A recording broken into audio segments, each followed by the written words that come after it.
Welcome to Let Me Fix This. Enjoy the video. In this video, I will explain how to buy a WordPress domain. First, you'll need to pick a reputable domain registrar. Think about what you want your website to be called and choose a unique domain name that truly represents your brand or purpose.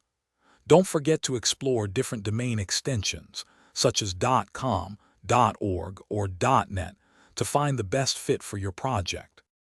Once you have a few ideas, use the registrar's search tool to check if your desired domain name is available. If your first choice is already taken, don't worry. Get creative and explore some alternative names or different extensions. When you find the perfect one, simply add it to your cart to proceed with the purchase. Now it's time to complete the domain registration by providing your personal and payment information. After that, you'll need to link your newly acquired domain to your WordPress hosting account.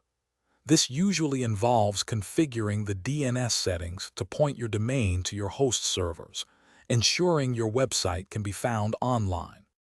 To keep your personal information private, make sure to enable Whois privacy protection during registration. It's also a good idea to set up automatic renewal for your domain to prevent any accidental expiration, which could lead to losing your website address. For more great tips and deals, including those leak-proof containers for easy meal prep, check out the links in the description below. Thanks for watching. Thanks for watching. If you found this helpful, don't forget to like and subscribe.